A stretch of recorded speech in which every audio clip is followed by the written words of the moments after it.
What are its units? What are the different types of forces?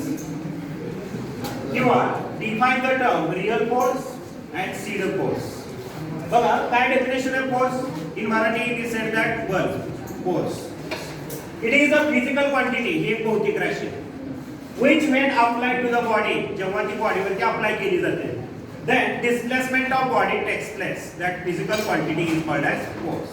तेव्हा त्या बॉडीचं काय होतं, विस्थापन होतं, तेव्हा त्याला काय म्हणतात, फोर्स म्हणतात. It is the physical quantity which when applied to the body, then displacement of body takes place. That physical quantity is called as force. SI unit of force is Newton, symbol is N, CGS unit is time, dimension is m1, l1 e raised to minus. There are different types of the forces. First one is called as gravitational force. एखादी वस्तू वर टाकली तर वरच जाते, बरोबर आहे का? मग कुठे येते? खाली येते. काय येते? कारण कोणतं बल असतं? गुरुत्वाकर्षण बल असतं, त्याला म्हणतात ग्रॅव्हिटेशनल फोर्स. दुसरा आहे इलेक्ट्रोमॅग्नेटिक फोर्स. आता फॅन हे कशाचं उदाहरण आहे? इलेक्ट्रोमॅग्नेटिक फोर्स आहे. इलेक्ट्रिक करंट पास केला आपण त्या पात्याला करंट देतो का? त्याच्या पात फिरतंय, परंतु आतल्या कॉइलला करंट देतोय. कॉइल त्यामुळे काय निर्माण होतंय? तिथं चुंबकत्व निर्माण होतंय. म्हणजे कोणता फोर्स जनरेट होतो? इलेक्ट्रोमॅग्नेटिक फोर्स जनरेट होतो. त्यानंतर तिसरा आहे स्ट्रॉंग इलेक्ट्रिक न्यूक्लिअर फोर्स. म्हणजे स्ट्रॉंग म्हणजे काय?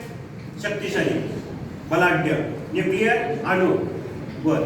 आणि वीक न्यूक्लिअर फोर्स हे फोर्सचे काय टाइप आहे? Gravitational force, electromagnetic force, strong nuclear force आणि weak nuclear force. These are the different types of the forces. then what is meant by real force? real force म्हणजे काय? खरा force. Real म्हणजे खरा, force the force which are produced due to interaction between the object.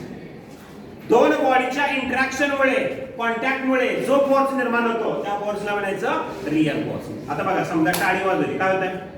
दोन बॉडीचं interaction झालं, contact आला, त्यामुळे जो फोर्स जनरेट झाला त्या फोर्सला कसला फोर्स म्हणायचं?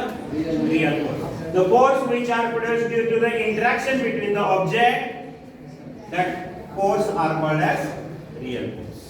त्यानंतर pseudo, pseudo, pseudo it is called imaginary. Imaginary म्हणजे काय? आभासी. It is imaginary force. कसला फोर्स आहे? इमॅजिनरी फोर्स आहे. अदर दॅन रियल फोर्स म्हणजे कोणता फोर्स सोडून आहे तो? रियल फोर्स सोडून असणारा फोर्स आहे. कन्सिडर इन कुठे कन्सिडर केला जातो? Non inertial frame of reference मध्ये कन्सिडर केला जातो. which are in opposite direction. कोणत्या दिशेला असतो तो? अपोजिट डायरेक्शनला असतो. To the real force. कुणाच्या विरुद्ध दिशेला असतो?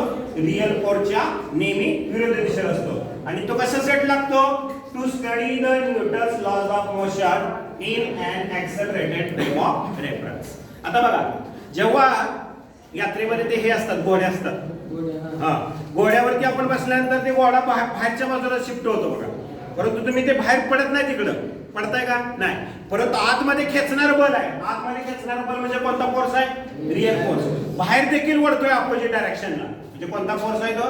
म्हणजे अपोजिट डायरेक्शन असणारा फोर्स, म्हणजेच it is a pseudo force. म्हणजे it is a imaginary force other than real force considered in non-inertial frame of reference which are in opposite direction to that of the real force to study the Newton's laws of motion in an accelerated frame of reference. That force are called as pseudo force.